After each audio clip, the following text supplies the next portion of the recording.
Here we go.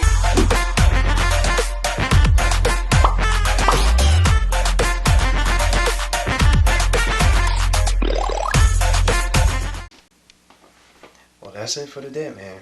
And as he goes off into the shadows, it's really just surreal just seeing that all over again. And welcome to my Survivor Series 2020 reactions. And I never get tired of watching his entrance, for at least for the Undertaker. And this is the final goodbye, his farewell.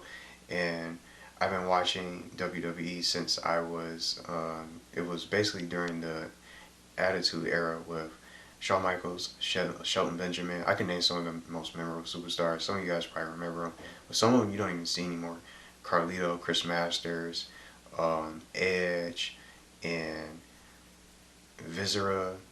Who do they have? Val Venus. All those different ones. Lita, Trish Stratus, and just all those different superstars during the. It wasn't even called the women's division at the time. It was the Divas or whatever during that time period. But it's just everything has changed, and just when you go back and see some of those memorable matches and all those legends that don't wrestle anymore, Christian, who was also a active wrestler and competitor, Randy Orton, you get to see all those different ones. Anyone out there remember the Nexus? I've been watching all that. I remember all those different stables. Rated RKO. What was it? The Legacy with Randy Orton, Cody Rhodes, and Ted DiBiase. So it's just so many different memories that I remember. Just all those years that have passed, and just seeing the changes in the company from both Raw and SmackDown. Just all those memories that it just takes me back. And just when I watch his entrance as he comes out, I just get those same goosebumps.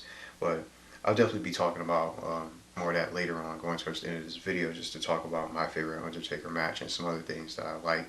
But and another certain superstar that I think can probably, I don't want to say take his place, but he still has that kind of potential to instill fear in his opponents like that. But I'm going to just talk about that going towards the end. I'm going to talk about all the matches that took place from tonight's match card, and all the matches that you guys get to see from this event. If you missed it, we'll be listening to the description, and I'm also going to talk about the winners and all that, and share my favorite matches from tonight. If not my favorite match of the night, and how some different things I think could have turned out differently, with some surprises as well. Well, let's get it started with the kickstart, the kickoff show that we have here. So as usual, one match every kickoff show for leading up for every event for Survivor Series. But now I didn't even know they had this, because this wasn't on the match card or schedule or announced. So we had a dual branded battle royale with featuring a couple of superstars, several superstars from Raw and several superstars from SmackDown, battling it out in a battle royale over the top rope, where both feet have to touch the ground to have that certain superstar get eliminated. So, and the last superstar remaining in the ring is declared the winner. So it doesn't matter if it's a Raw or SmackDown superstar, but it was basically brand versus brand with this whole pay-per-view as a whole. But just what I have listed here, just from the Final Four, we had The Miz and Jeff Hardy, 2 Raw superstars and 2 SmackDown superstars that were left in the remaining Final Four, I'll say, for this battle royale, for a dual branded battle royale. And then for SmackDown, you had Chad Gable and Dominic Mysterio by surprise. And it's nice to see him competing in the ring again and now getting ready. I thought he was going to win, but just based on everything, when you watch these battle royales, and it doesn't matter if it's the Royal Rumble, you just know that somebody's going to just end up trying to be sneaky or just find some kind of different way to win. And that's what happened in Miz's case. That's what happened to him when he went over. He didn't go over the top rope. He just went through the middle rope, or just went under. He got kicked from down, just under from the bottom rope. And that didn't count as an elimination by Dominic Mysterio. So just when that happens to a certain superstar, you've seen it happen to Edge, and just biding his time and waiting for the opportunity to steal the win. That's how The Miz ended up winning this match. Right when you thought Dominic Mysterio won the match, Miz just came from behind and just threw him over the top rope. But it was pretty cool to still see this happen and take place as an additional match. But that's everything that really happened on the kickoff show. So the Final Four there. And now we're going to talk about the main show. We're going to get into all the matches that took place for the actual event to kick it off. So our first match was Team Raw, the men's Team Raw versus the men's Team SmackDown 5 versus 5 elimination match, where the last team with the most superstars win. So for Team Raw, it consisted of AJ Styles, Sheamus, Braun Strowman, Keith Lee, and Matt Riddle. And the Team SmackDown consisted of Jey Uso, Seth Rollins, Kevin Owens, Otis, and King Corbin, or Baron Corbin, the King of the Ring, I'll say. But surprisingly, Raw just ended up dominating Team SmackDown. So it's like they didn't even have a chance. Team Raw just swept them, and they just didn't get along. And Seth Rollins ended up sacrificing himself. He's gonna get ready to go. So he's gonna get ready to take a break from the company now, just due to Becky Lynch. So he deserves the break, I think.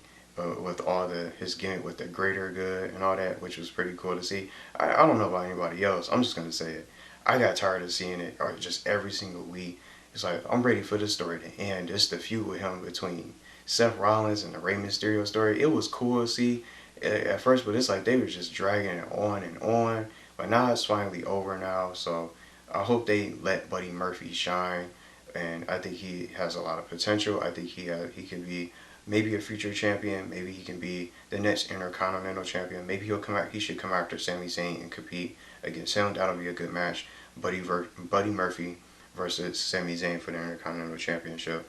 So maybe they'll hopefully give him some mid-card matches and maybe give him some title opportunities. I think he deserves one. So I'm just glad that feud's over, and Seth Rollins hopefully has a good break, and maybe he'll come back maybe at the Royal Rumble as a quick prediction. So we'll just see what happens.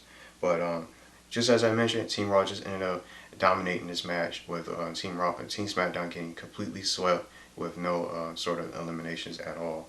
So we'll just go on to the next match, and usually I noticed that I think Team SmackDown usually wins, or at least from what I've been watching from a while. SmackDown usually wins these matches and finds a way to win, but Team Raw was just definitely just all over them for this, well, basically tonight.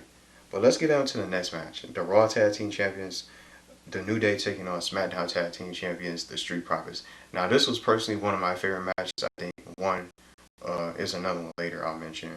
This was one of the best matches of the show. I really enjoyed it. I thought the New Day was going to end up beating the Street Profits, but it was nice to see the Street Profits come out on top to beat the New Day, because they're like the newest tag team, and New Day has held the tag team championships for quite a while, and just they hold the record for being multiple tag team champions.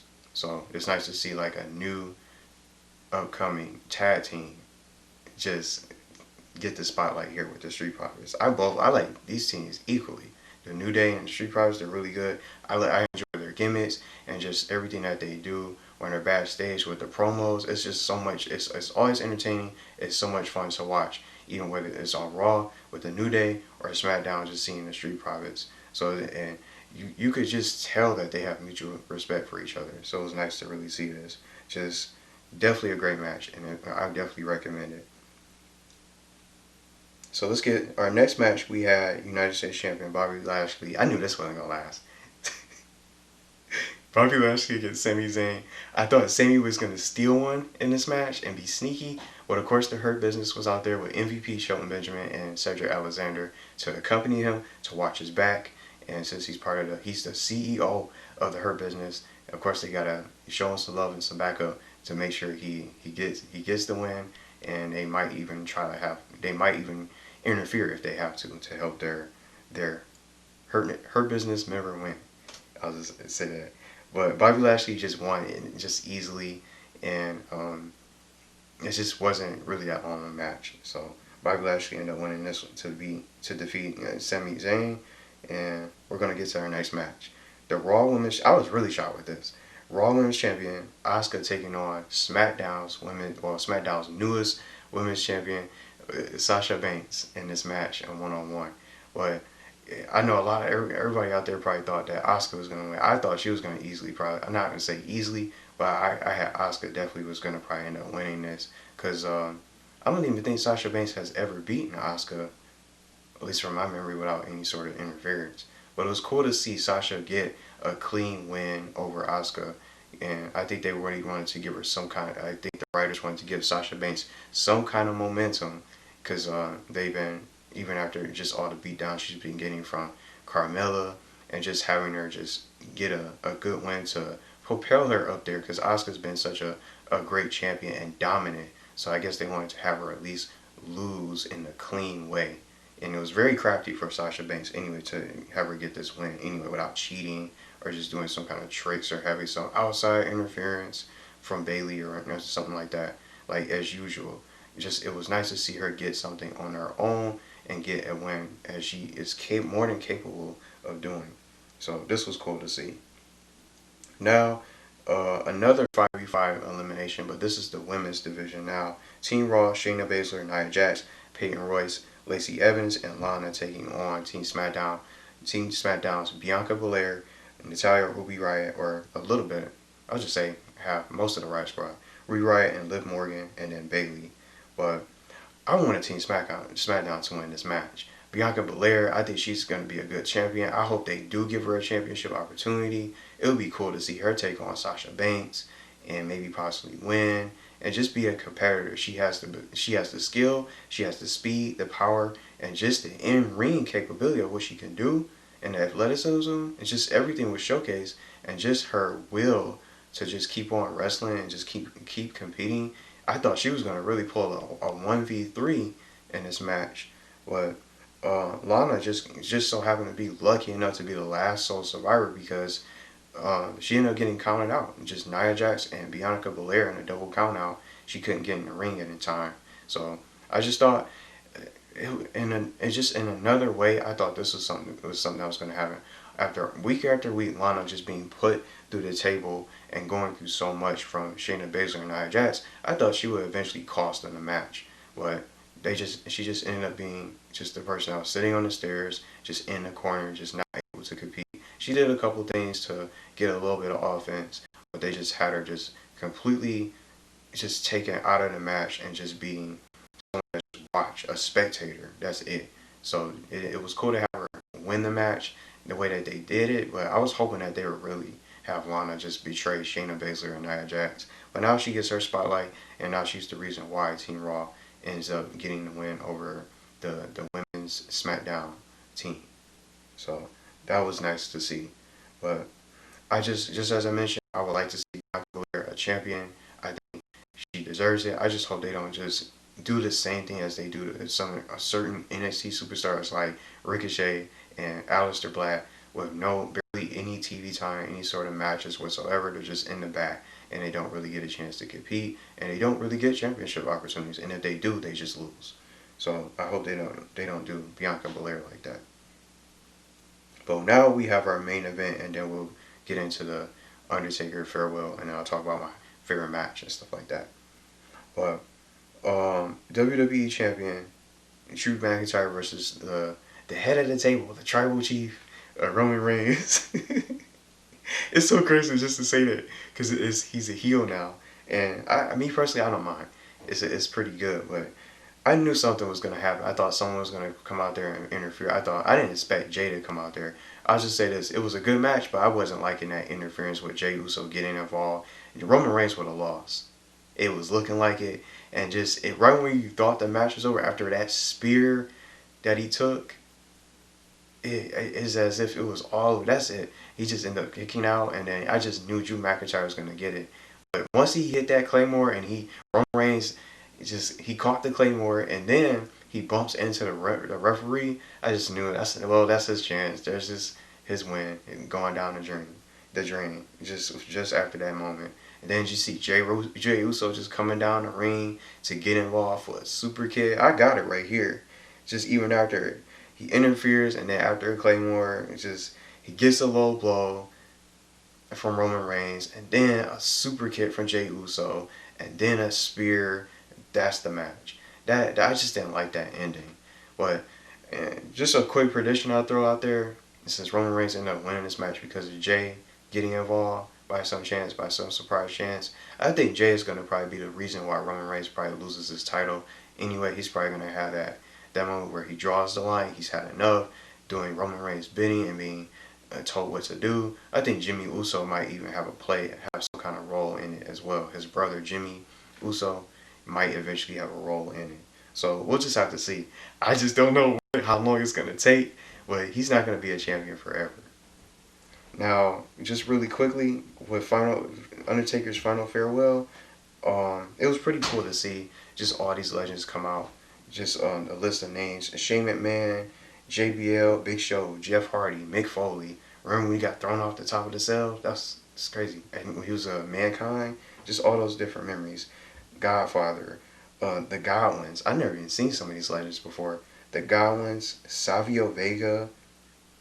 I think those are the two I don't recognize. Rikishi, Kevin Nash, Booker T, Shawn Michaels or HBK, Ric Flair, Triple H, and Kane were all out into the ring to come see Undertaker bid farewell and finally just take his leave from WWE.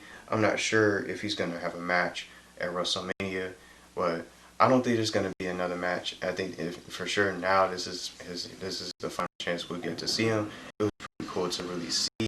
I'm hoping that maybe, if anything, he's for the next WrestleMania, he's probably gonna be the first inductee of the Hall of Fame.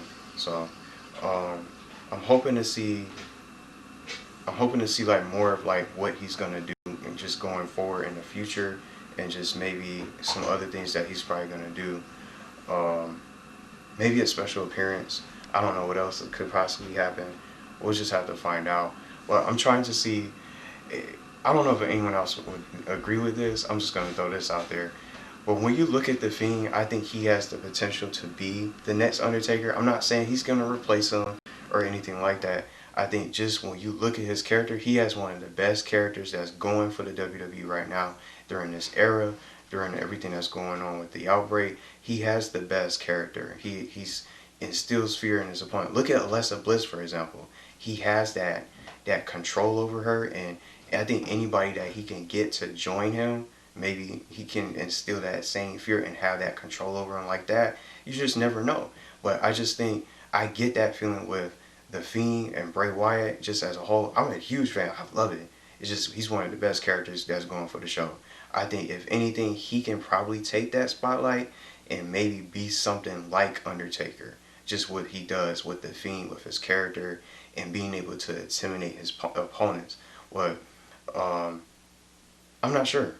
I can't really think of anybody else that could probably be able to take something of that character or that persona on, just going forward for the years to come. I think if they can keep The Fiend going the way he is, I think he can definitely be something like the Undertaker in a way, even though he can switch different personas and have different faces.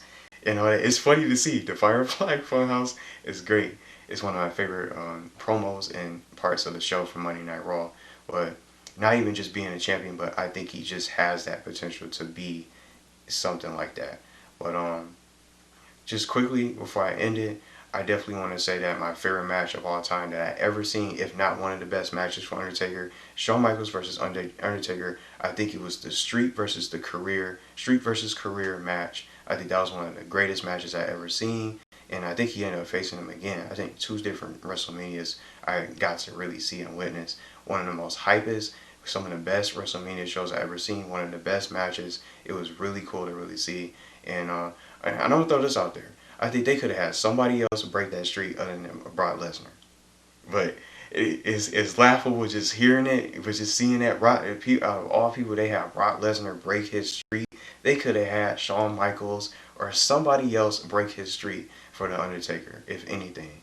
But it also could be said that it would have been even more of a cool thing to have him retire undefeated at WrestleMania as a whole and never lose. But some streaks are meant to be broken. I knew someone was gonna do it, but I just didn't think someone like Brock Lesnar would be able to do it. But let me know some of you guys that, if you guys watch the show, maybe some of your favorite Undertaker moments, favorite matches that you guys enjoyed. But for me, I think this is definitely it for him. He's gonna definitely be in Hall of Fame inductee for 2021. We'll just have to see what they do going forward in the future, and if maybe hopefully no one challenges him and keeps him from leaving when he can't compete anymore. But let me know what you guys think in the comments. It was definitely a lot of fun to see, and bittersweet to see him come out one last time for that entrance.